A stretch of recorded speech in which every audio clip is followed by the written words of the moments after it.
నమస్తే. Welcome to మనం TV. ప్రస్తుతం మనతో పాటు ఉన్న సీనియర్ జర్నలిస్ట్ కట్టా కార్తిక్ గారు. హలో సార్, నమస్తే. నమస్తే. సార్, ఒక వీడియో వైరల్‌గా మారుతుంది.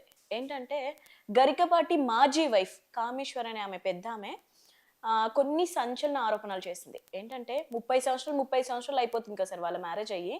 ఇప్పుడు తను ఏం చేస్తుందంటే అప్పట్లో నాతో సుఖంగా లేరు, నన్ను చూసుకోలేరు, అది ఇది అనేసి కామెంట్స్ చేస్తుంది. సో మీరు దాని గురించి ఏం చెప్తారు? ఇప్పుడు చేయడం వల్ల అది కరెక్టేనా? ఎలా తీసుకోవాలి మనం దాన్ని? పద్మశ్రీ సమాజంలో ఒక గౌరవప్రదమైనటువంటి స్థానంలో ఉన్నటువంటి గరికపాటి గారి మీద ఆయన మొదటి భార్య కామేశ్వరి సంచలన ఆరోపణ చేశారు.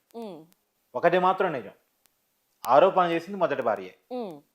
ఇప్పుడు ఆమెతో ఆయన లేరు. శారద అనే మరో మహిళని వివాహం చేసుకొని జీవితాన్ని గడుపుతున్నారు. కాకపోతే నా పాయింట్ ఆఫ్ వ్యూ అనగా ఏమిటంటే 20 సంవత్సరాల పాటు కాపురం చేసి ఇద్దరు బిడ్డల్ని కని బిడ్డల్ని చేసుకున్న భర్తని వదిలేసి ఒక 25 సంవత్సరాల తర్వాత వీడియో చేయటం ఏమిటి అని. నిజంగా ఆయన సుఖపెట్టలేదు, ఇబ్బంది పెట్టాడు, టార్చర్ పెట్టాడు, ఇంకేదని చేశాడు అంటే 20 సంవత్సరాలు అతనితో జీవితాన్ని ఎలా గడిపావు నువ్వు? ఇద్దరు బిడ్డని ఎలా కన్నావు నువ్వు? ఆ ఇద్దరు బిడ్డల పేరు కూడా మంచి పేర్లు. ఒకరి పేరు శిశ్రీ, ఇంకొకరి పేరు గురిజాడ. ఇద్దరు బిడ్డని కని ఇప్పుడు వదిలేసిన తర్వాత సరే ఆయన బిడ్డలను పెంచుకోవడం కోసమో లేదా తనకు తోడు కావాలనే కోరిక మేరకు, పిల్లలకి తల్లి ప్రేమను పంచాలనే ఆలోచన మేరకు మరో మహిళను వివాహం ఆడి ఉండొచ్చు కాక. తోడు కావాలని ఎవరికైనా ఉంటుంది కదా. ఆమె వదిలేసినప్పుడు జీవితం అంటే ఒంటరిగా గడపాలని లేదు కదా. ఆమె లేకుండా పోయింది. పిల్లలను కూడా కన్న పేగును కూడా వదిలేసింది. వదిలేసిన తర్వాత మరి ఆయన జీవితం ఆయన చూసుకుంటాడు కదా. ఆయనకు వంట వార్పు, బయటికి పోతున్నప్పుడు కొద్దిగా ఇంట్లో మంచి చెడు, తనకు తోడు నీడ ఎవరికైనా కావాలని కోరుకుంటాడు కదా. అలానే శారదాన్ని మరో మహిళను పెళ్లి చేసుకున్నాడని ఎందుకు అనుకోకూడదు? రెండోది, ఇవాళ ఎందుకు ఆరోపణ చేస్తుంది? నిజానికి ఆయన మీద నీ కంప్లైంట్స్ ఉంటే ఎప్పుడు చేయాలి? నీతో విడిపోయినప్పుడు చేయాలి, లేదు కొత్త పెళ్లి చేసుకున్నప్పుడు చేయాలి. ఈ శారద అనే మహిళని పెళ్లి చేసుకుని కూడా దాదాపు 15 సంవత్సరాలు అవుతుందండి. ఇప్పుడు నువ్వు ఆరోపణ చేయటంలో ఉన్న ఉద్దేశం ఏంటి? వెనకాల ఎవరున్నారు? పైగా ఇంకో వీడియో రిలీజ్ చేశారు.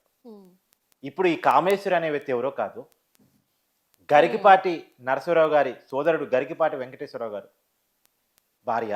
అంటే అన్న భార్యకి లైన్ వేసి ప్రేమించేసి వాళ్ళకి విడాకులు ఇప్పించి గరికపాటి నరసింహరావు గారు పెళ్లి చేసుకున్నారు. అన్న భార్యనే పెళ్లి చేసుకున్నాడు అనేది ఇంకెవరో చేశారు. ఈ ఆరోపణలన్నీ ఇవాళ ఎందుకు చేస్తున్నారు?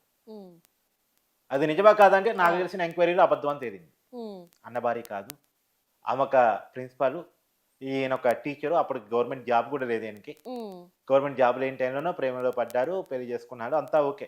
ఆ కామేశ్వరికి మొదటి భర్త ఉన్న మాట వాస్తవమే, విడాకులు ఇచ్చేసి ఇతన్ని పెళ్లి చేసుకున్న మాట వాస్తవమే. కానీ అతనేం అన్న కాదు అనేది నాకు తెలియదు. ఇంకేదన్నా ఉంటే సబ్జెక్టు కరప్షన్ నేను మార్చుకోవడానికి సిద్ధం. కానీ ఇవన్నీ కావాలని ఆరోపణ ఎందుకు చేస్తున్నాను అంటే, ఇప్పుడు తెలంగాణ ప్రభుత్వం గరికపాటి నరసింహరావు గారికి ఒక పోస్టింగ్ ఇవ్వాలని అనుకుంటుంది. ఆ పోస్టింగ్ అడ్డుపడాలని కొంతమంది వెనకాలని మాట్లాడిస్తున్నారా? ఎప్పుడూ లేని ఆరోపణలు ఇవాళ రావటం వెనకాల ఈ మధ్య కాలంలో చాలా వరుసగా వస్తున్న కొన్ని ఇన్సిడెంట్ నీకు చెప్తాను. ఒక హీరో రాజతరం సినిమా రిలీజ్ సందర్భంగా ఆయన మీద ఆరోపణలు వస్తాయి. జానీ మాస్టర్ జాతీయ అవార్డు అందుకునే ముందు అతని మీద ఆరోపణ. తర్వాత అరససాయి అతని కెరీర్ ఎదుగుతున్న సమయంలో, అతని సినిమా రిలీజ్ సిద్ధంగా ఉన్న టైంలో అతని మీద ఆరోపణలు వస్తాయి. ఇప్పుడు గరికపాటి గారికి ఓ పోస్టింగ్ వచ్చే సమయంలో ఆయన మీద ఆరోపణలు వస్తాయి. అంటే బ్లాక్ మెయిలింగ్ కోసం కొంతమంది పాటుపడుతున్నారా అని ఒక అనుమానం కలుగుతుంది. నిజానికి ఇప్పుడు జానీ మాస్టర్ చూద్దాం, 2018 నుంచి అత్యాచారం చేస్తున్నాడు అని 2024లో కేసు పెట్టింది. ఇప్పుడు నువ్వు ఒక మహిళవే కదా, నిన్న ఏదన్నా ఇబ్బంది పెట్టారనుకో, వెంటనే రియాక్ట్ అవుతావా? కొన్ని సంవత్సరాల తర్వాత రియాక్ట్ అవుతావా? అప్పుడే రియాక్ట్ అవుతావు కదా. కనీసం నిన్ను ఇబ్బంది పెడుతున్నాను అనుకో, రేపటి నుంచి కనీసం నా పేస్ చూస్తాను, దూరంగా ఉండవా? కానీ ఇబ్బంది పెట్టేవాడితోనే కొన్ని సంవత్సరాల పాటు ట్రావెల్ చేసి నన్ను అప్పటి నుంచి ఇబ్బంది పెట్టాడని నీ కోపం వచ్చినప్పుడు కేసు పెడితే ఇదైతే కరెక్ట్? ఇప్పుడు ఎందుకంటారు సార్ ఇలా ఫేమ్ వచ్చేసరికి ఇలా ఎందుకు అవుతున్నాయి అంటారు? ఇప్పుడు గరికపాటి గారి డబ్బు కావాలో, ఫేమ్ తగ్గియాలో, అతనికి వచ్చే పోస్టింగ్ అడ్డుకోవాలో, వెనకాల ఏముందో మరి, వెనకాల ఆలోచనలో ఏముందో ఆ ఆలోచన వెనకాల ఇంకెవరు ఉన్నారు, ఇది తేడా. ఈ బ్లాక్మెయిలింగ్ దందా అని ఇది బ్లాక్మెయిలింగ్ అని నేను అంటానికి కారణం ఏంటంటే ఇది బ్లాక్మెయిలింగ్ కాదు రాబోయే కారణం తెలిసిద్ది కానీ అవును. ఇది ఈ కేసే కాదు ఉమ్, చాలా కేసుల్లో కూడా జరుగుతుంది ఏంటి అంటే వాళ్ళ స్థాయి పెరుగుతున్నప్పుడు దాన్ని అడ్డుకోవడానికి జరిగే ప్రయత్నాల్లో మహిళ చేసే ఆరోపణలు పెరుగుతున్నాయి. ఓ అవును. మహిళ ఒక అవును. ఆరోపణ చేసిందంటే వెంటనే ఈజీగా నమ్మేస్తారు. ఉమ్, వాడి మీద అంతకాలం సంపాదించుకున్నదంతా ఒక్కసారిగా కొలాప్స్ అయిపోయింది. అవును, కొలాప్స్. ఒక మహిళ ఆరోపణ చేస్తుందంటే ఇప్పుడు కార్తీక్ అనలిస్తూ బాగా మాట్లాడతాడు, బాగా ఫేమ్ వచ్చింది. ఒక మహిళ చిన్న ఆరోపణ చేసింది అనుకో అయిపోతుంది అవును. డమాన్. ఇప్పుడు వీళ్ళకి నిరూపించుకోవాలి. ఇప్పుడు గరికపాటి గారు తన చిత్తతో నిరూపించుకోవాలి. అగ్ని ప్రవేశం చేయాలో ఏదో అంటారు కదా సహజంగా, అవును. అతను నిరూపించుకోవాలి. పెండేయటం బురదేయటం చాలా ఈజీ శివాని, అవును. దానికి కడుక్కోవటమే చాలా కష్టం. కష్టం. ఇప్పుడు ఆ కడుక్కునే పని వీళ్ళంతా చేసుకోవాలి. నేను మంచోని, నేను ఎలాంటి పాపం ఎరగని నిరూపించుకోవడానికి వీళ్ళు అంటే చాలా మన తిప్పలు పడాలి. తెలుగులోనే ఎక్కువ చూస్తాం సార్, ఇన్ఫ్లుయెన్సర్స్ కావచ్చు, హీరోస్, హీరోయిన్స్, ఇట్లా ఎవరు ఫేమ్ లోకి వస్తున్నా కంపల్సరీ. మొన్న రీసెంట్ గా తీసుకున్న పుష్ప 2 కూడా అంతే కదా, బన్నీ కూడా అంతే కదా. సో ప్రతిదీ అంటే ఇప్పుడు అదొక ఇన్సిడెంట్ అయినా కానీ దాన్ని అది వేరు. టార్గెట్ చేయడం మళ్ళీ ఒకలా ఉంటుంది కదా. ఆ పర్టికులర్ ఇన్సిడెంట్ వేరు. అక్కడ మహిళ చనిపోయింది, ఒక బాబు అవును. హాస్పిటల్ పాలయ్యాడు, అది పర్టికులర్ థింగ్. ఇన్సిడెంట్ కానీ మహిళని అడ్డం పెట్టుకొని వాళ్ళ ఫేమ్ని గుంజేయాలనుకునే కల్చర్ మాత్రం తప్పు. అవును. అవును. రెండోది జీవిత సత్యాలు చెప్పే వ్యక్తి, సమాజానికి మంచి సందేశాలు ఇచ్చే వ్యక్తి, సమాజానికి పనికొచ్చే వ్యక్తి, ఉమ్. పద్మశ్రీ అవార్డు గ్రహీత కూడా. ఆయన మీద ఎలాంటి ఆరోపణలు గతంలో లేవు. ఇప్పుడు ఈ సార్ వచ్చిన కొన్ని నెగిటివిటీస్ ఉన్నాయి కదా గరికపాటి పైన కూడా. ఏమున్నాయి? అంటే ఆయన చెప్పే ప్రవచనాలు కానీ అది కానీ ఇప్పుడు కొన్ని నెగిటివ్ గా కొన్ని చెప్తారు కదా సార్ జనరల్. కాదు శివాని, ఇప్పుడు నేను చెప్పే అభిప్రాయాలన్నీ వ్యూవర్స్కి నచ్చాలని ఉంటుందా? అవును. ఉండదు. అది నా అభిప్రాయం. అవును. ఇప్పుడు గరికపాటి గారు కూడా తన అభిప్రాయాన్ని తన స్పష్టంగా చెప్తారు. ఉమ్, అది కొంతమంది నచ్చవచ్చు, నచ్చకపోవచ్చు. అవును. అది తప్పేలా అవుతుంది. ఉమ్, అది తప్పే ఆయన అనుకోవటానికి లేదు. అవును.